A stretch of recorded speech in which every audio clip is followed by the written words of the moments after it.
जय हिंद दोस्तों। मैं हूं राहुल। आज हम लोग पॉलिटी का एक चैप्टर को देखेंगे जिसको हम लोग बोलते हैं प्रस्तावना। क्या देखेंगे कि पॉलिटी का कुछ महत्वपूर्ण सवाल देखेंगे। और पॉलिटी में क्या देखेंगे तो प्रस्तावना से कुछ महत्वपूर्ण सवाल देखेंगे, है ना। लगभग आपको 10 से 15 सवाल मिलेंगे, लेकिन बहुत बहुत बहुत महत्वपूर्ण मिलेंगे। तो आइए हम लोग समझते हैं, लेकिन इससे पहले थोड़ा सा पॉलिटी के बारे में कुछ और समझ लेते हैं। जैसे हम लोग प्रस्तावना का विचार करते हैं या प्रस्तावना की बात करते हैं, तो प्रस्तावना पेश किसके द्वारा किया गया था। तो ये अब जानते हैं कि 13 दिसंबर 1946 को जब बैठक हुआ था, तो उसमें अध्यक्षता तो कर रहे थे राजेंद्र प्रसाद, लेकिन इसी बैठक में जवाहरलाल नेहरू के द्वारा पेश किया गया था उद्देशिका। अब यही प्रस्तावना बन जाती है। तो प्रस्तावना में कुछ महत्वपूर्ण सवाल देख लेते हैं, आइए। इसके बाद फिर सवाल के जरिए धीरे धीरे हम लोग समझेंगे, है ना। चलिए, पहली सवाल क्या बोलता है, ध्यान से देखेंगे। बोलता है कि भारतीय संविधान की प्रस्तावना में जिन आदर्शों एवं उद्देश्यों की रूपरेखा दी गई उनकी व्याख्या की गई है। मैंने चारों ऑप्शन में से किस में व्याख्या किया गया है ना। तो प्रस्तावना की अगर बात करते हैं, तो प्रस्तावना की अगर यहाँ बात करता है, इसमें आपको हो जाएगा ऑप्शन नंबर सी हो जाएगा। क्या हो जाएगा ऑप्शन नंबर सी में? क्या है कि मूल अधिकार या मौलिक अधिकार, राज के नीति तत्व एवं मौलिक कर्तव्यों का अध्ययन में है। अध्याय में इसको चर्चा किया गया है। जैसे हम आपको क्लास में बताए होंगे कि मौलिक अधिकार में कौन कौन सा अनुच्छेद है, मौलिक कर्तव्य में कौन कौन सा अनुच्छेद है ना, इसमें बहुत चर्चा किया गया है। इसका थोड़ा बहुत और अगर और व्याख्या देखते हैं,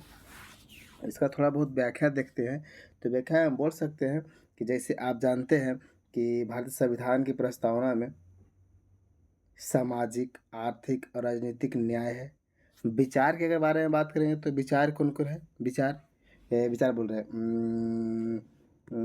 स्वतंत्रता कितने प्रकार के हैं? स्वतंत्रता 5 प्रकार के हैं, है ना। और न्याय कितने प्रकार के इसमें है हमारा मौलिक कर्तव्य में, ये प्रस्तावना में? तो न्याय 3 प्रकार के हैं, है ना। इसे हम लोग पढ़ते हैं। चलिए और सवाल के जरिए हम लोग देखते हैं।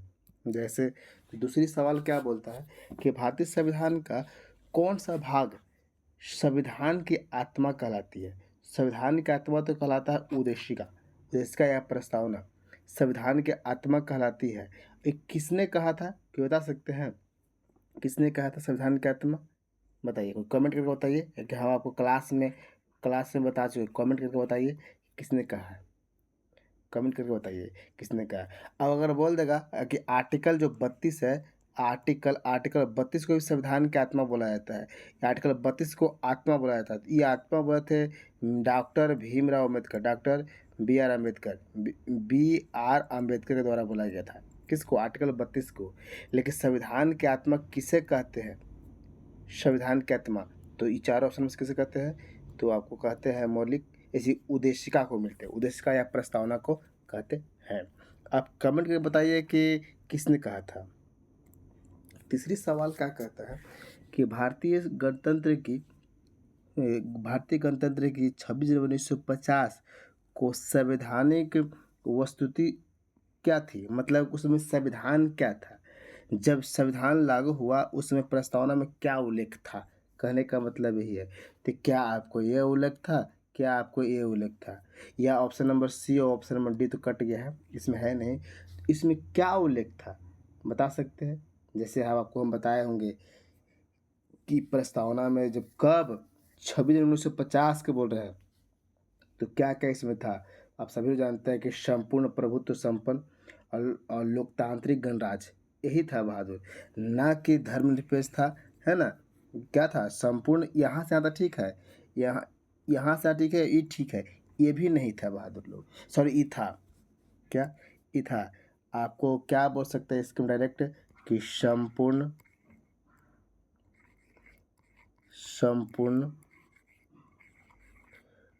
प्रभुत्व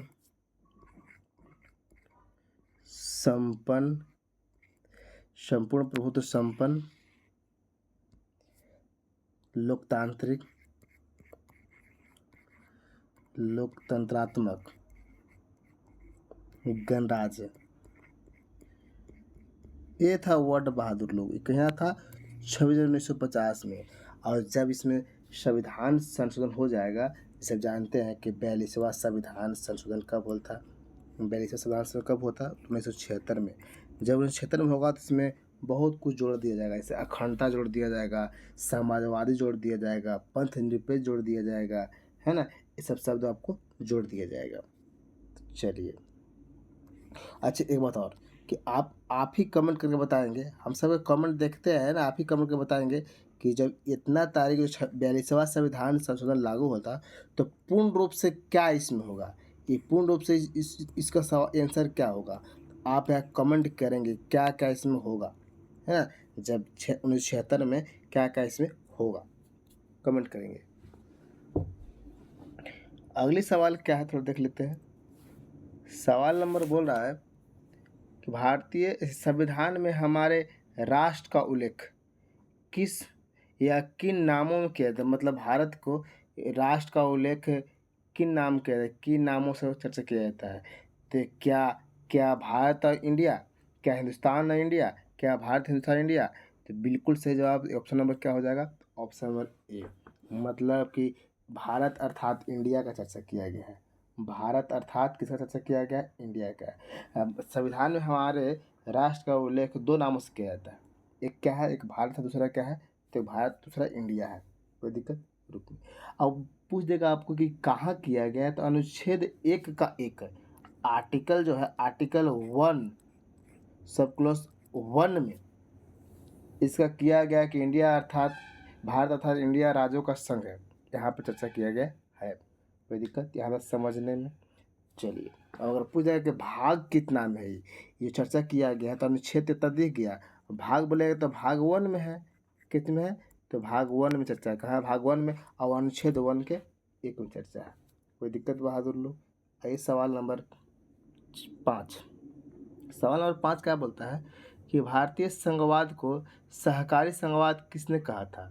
देखिए, ये आपको 4 व्यक्ति है, 4 व्यक्ति में किसने कहा था, तो जी ऑस्टिन के द्वारा ये बात किया गया था। किसके द्वारा, जी ऑस्टिन के द्वारा कहा गया था।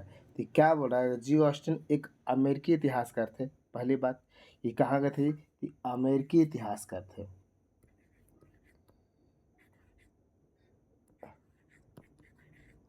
अमेरिकी या अमेरिकी इतिहासकार थे। पहली बात, इन्होंने भारतीय संघवाद को सहकारी संघवाद कहा था। क्या कहा था, भारतीय संघवाद को किसने क्या कहा था ये, तो भारतीय संघवाद को क्या कहा, सहकारी संघवाद कहा, सहकारी संघवाद की चर्चा किया गया था, है ना। आइए आगे आगे देखते हैं सवाल को। सवाल नंबर 6, हम भारत के लोग शब्दों का प्रयोग संविधान में कहाँ किया गया है।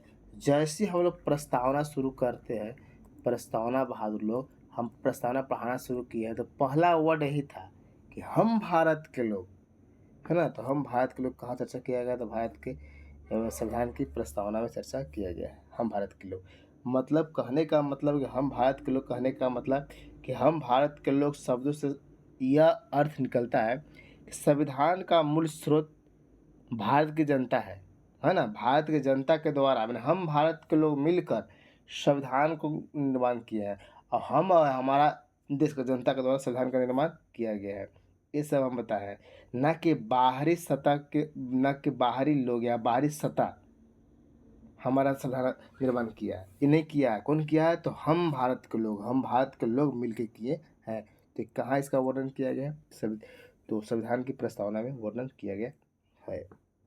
सवाल नंबर 7 देखते हैं।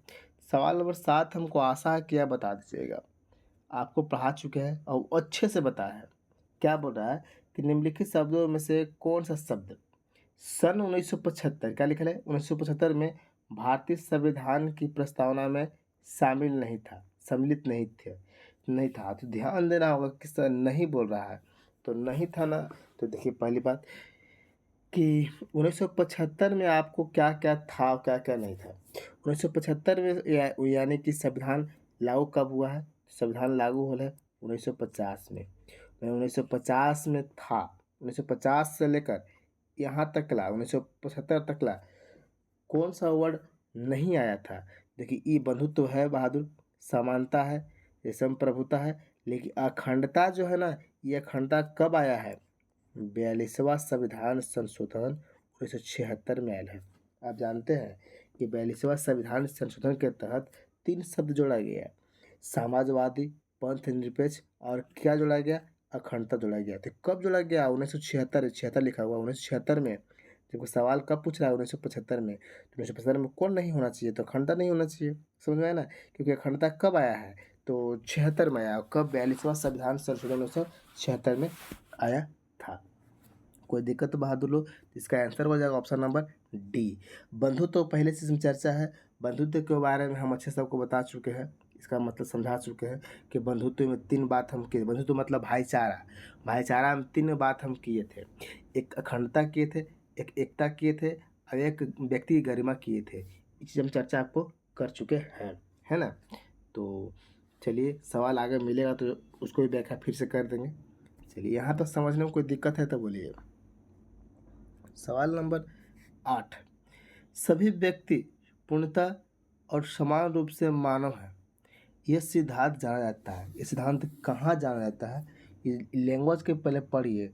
पॉलिटी या पॉलिटी रट्टा मार से काम चलता है। पॉलिटी समझने का चीज़ है, नहीं समझिएगा जवाब नहीं मिलेगा, है ना? नहीं समझिएगा जवाब नहीं दे पाए। विचार करने का चीज़ है, विचार विमर्श करने का चीज़ है। आपको क्या लगता है कॉपी पर लिखे से रट्टा मार से हो जाएगा? नहीं, विचार विमर्श कीजिए। बोल रहा है कि सभी व्यक्ति पूर्णतः और समान रूप से मानव है, यह सिद्धांत कहाँ जाना जाता है? तो सार्वभौमिकता में जाना जाता है। कहाँ जाता है? सार्वभौमिकता में। सभी व्यक्ति पूर्णतः पूर्णतः और समान रूप से मानव है, यह सिद्धांत सार्वभौमिकता में या सार्वभौमिकता के नाम से जाना जाता है। इसके अनुसार सभी व्यक्तियों को यानी इसके अनुसार सभी व्यक्तियों को मानव अधिकार समान रूप से बिना किसी भेदभाव को उपलब्ध कराता है। मैंने सार्वभौमिकता में कहने का मतलब सभी व्यक्ति को बिना भेदभाव से क्या करता है? मानव अधिकार प्राप्त कराता है ना? इसका कहने का मतलब यही है। अगले सवाल बोल रहा है, सवाल बहुत मस्त है कि भारत के संदर्भ में निम्न में से कौन पंथ निरपेक्ष शब्द का सही भाव व्यक्त करता है? मतलब पंथ निरपेक्ष का मतलब क्या होता है, ये चारों में से बताना है। तो क्या पहला ऑप्शन बोल रहा है, क्या भारत में अनेक धर्म है? इसका मतलब क्या भारतीयों को धार्मिक स्वतंत्रता प्राप्त है? इसका मतलब पंथ निरपेक्ष का मतलब बता रहा है धर्मानुपालन व्यक्ति की इच्छा पर निर्भर करता है। क्या ऐसा बात है? भारत में राज का कोई धर्म नहीं है। बिल्कुल सही जवाब। ऑप्शन नंबर क्या हो जाएगा? तो option number D. Option number D ही है बहादुर। भारत में राज का कोई धर्म नहीं है, लेकिन भारत सभी राज्यों का समान बराबरी देता है, बराबर है, समान मानता है ना? बराबर का दर्जा देता है सभी का, न कि हिंदू का अलग मुस्लिम का अलग, ऐसे नहीं, समान दर्जा देता है। लेकिन उसका अपना धर्म कोई नहीं है। समझ में आया ना? ये चीज़ आज आप लोग क्लास में बताए हैं, आप सभी लोग देख रहे होंगे। कोई दिक्कत बहादुर लोग? अब पंथ निरपेक्ष वर्ड आया, तो पंथ निरपेक्ष जानते हैं कि पंथ निरपेक्ष कब जोड़ा गया भारतीय संविधान में? तो 42वां संविधान संशोधन 1976 में। कब जोड़ा गया बहादुर लोग? 1976 में। 42वां संविधान संशोधन 1976 में यह शब्द जोड़ा गया है। आप अच्छे से जानते हैं, यही बता चुके हैं कि पंथ निरपेक्ष का मतलब क्या होता है। जो पंथ निरपेक्ष का मतलब बताए थे हम कि जो किसी धर्म विशेष को राज के धर्म के रूप में मान्यता नहीं देता है, बल्कि सभी धर्मों को बराबर मान्यता देता है। मतलब बोल रहा है कि धर्मनिरपेक्ष जहाँ पर चर्चा किया गया है, वो राष्ट्र धर्म को मतलब उसका कोई धर्म नहीं है, लेकिन सभी धर्म को पालन करता है। चलिए, कोई दिक्कत? आगे देखिए, आगे बोल रहा है कि निम्नलिखित उद्देश्यों में से कौन सा एक भारत के संविधान की उद्देशिका में नहीं है? उद्देशिका में सन्निहित नहीं है। तो कौन नहीं उद्देशिका में है? मतलब प्रस्ताव, उद्देशिका मतलब प्रस्तावना में कौन नहीं है? तो प्रस्तावना में हम बताए हैं कि प्रस्तावना में विचार की स्वतंत्रता बता है, अभिव्यक्ति स्वतंत्रता बता है, विश्वास स्वतंत्रता बता है। क्या हम आर्थिक स्वतंत्रता बता है? स्वतंत्रता नहीं, आर्थिक न्याय हम बताए, स्वतंत्र नहीं। हम बताया है कि बहादुर लोग कि थोड़ा-सा और ऊपर कर लेते हैं, हम यहाँ कर लेते हैं। हम बताए आपको कि स्वतंत्रता कितने प्रकार का होता है? तो 5 प्रकार का होता है। कौन-कौन? तो आप जानते हैं कि विचार, विचार के बाद क्या बताए थे? अभिव्यक्ति, मतलब बुद्ध का एग्ज़ाम्पल दिए थे, बुद्ध का एग्ज़ाम्पल दिए थे। विचार, अभिव्यक्ति, आगे बताए थे क्या चीज़ कि विश्वास, आगे क्या बताए थे? विश्वास के बाद क्या बताए? विश्वास के बाद धर्म बताए थे। फिर क्या बताए थे?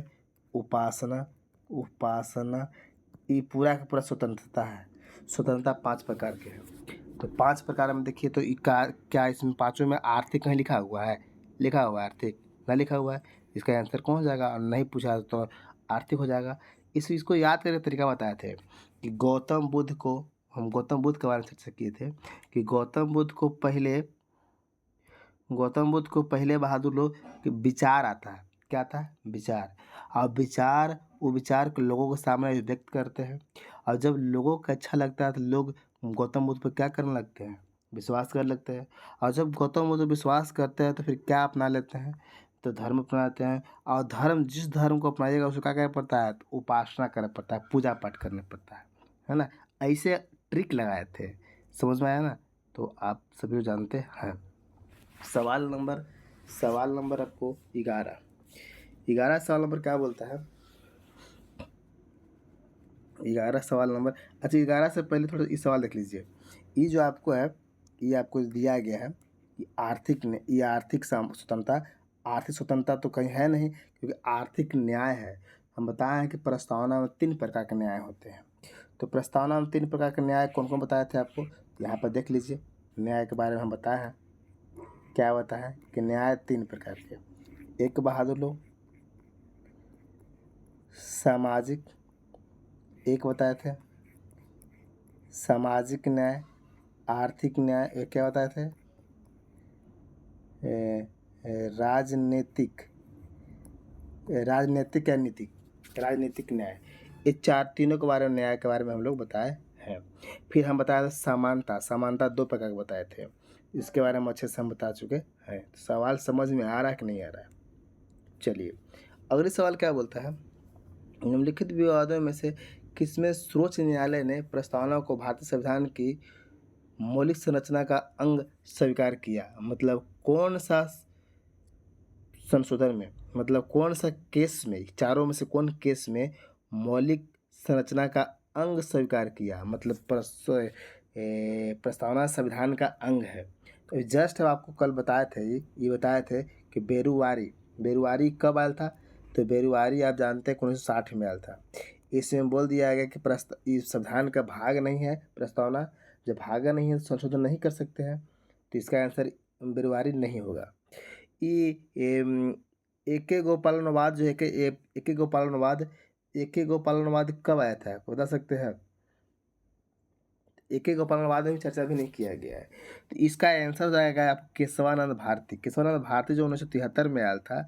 इसमें कहा गया कि प्रस्तावना संविधान के भाग है, अंग है। जब अंग है तो भाई उसमें हम क्या कर सकते हैं?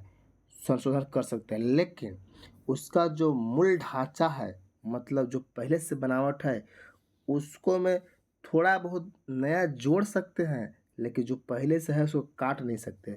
मतलब मूल ढांचे में या मूल ढांचा को उल्लंघन किए बिना आप संशोधन कर सकते हैं। कौन बोलते हैं? तो केशवानंद भारती। कोई दिक्कत है तो बहादुर बोलिए, कोई दिक्कत है तो बोलिए। इसका आप बताइए कि इसका वाद कब किया गया था? इसका तो केशवानंद भारती 73 में हो गया, बेरुवारी 60 में हो गया। एक आपको ई है, इसमें कब किया गया था बहादुर लोग? तो कोई बता दीजिए। चलिए उसे छोड़िए, एक सवाल आपसे आओ है, ये केशवानंद भारती विवाद है, केस है, ये कौन सा राज्य का केस है? भारत में 28 राज्य है, तो 28 में कौन सा राज्य का केस है? कमेंट कीजिए, क्वेश्चन नंबर 11 लिख के कमेंट कीजिएगा, है ना, इसे पता नहीं चलता है।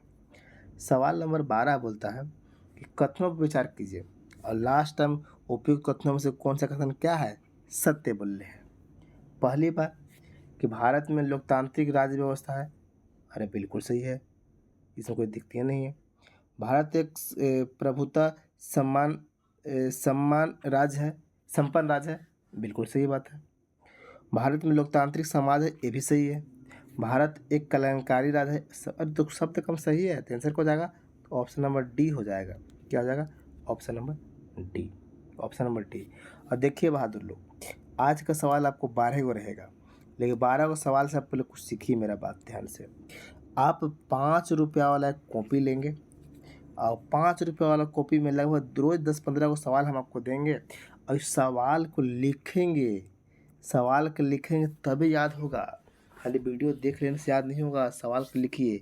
क्या है, रोज़ 10 को सवाल आप ना लिख सकते हैं, जो 20 मिनट टाइम नहीं दे सकते हैं इस पर, तो क्या पढ़िएगा।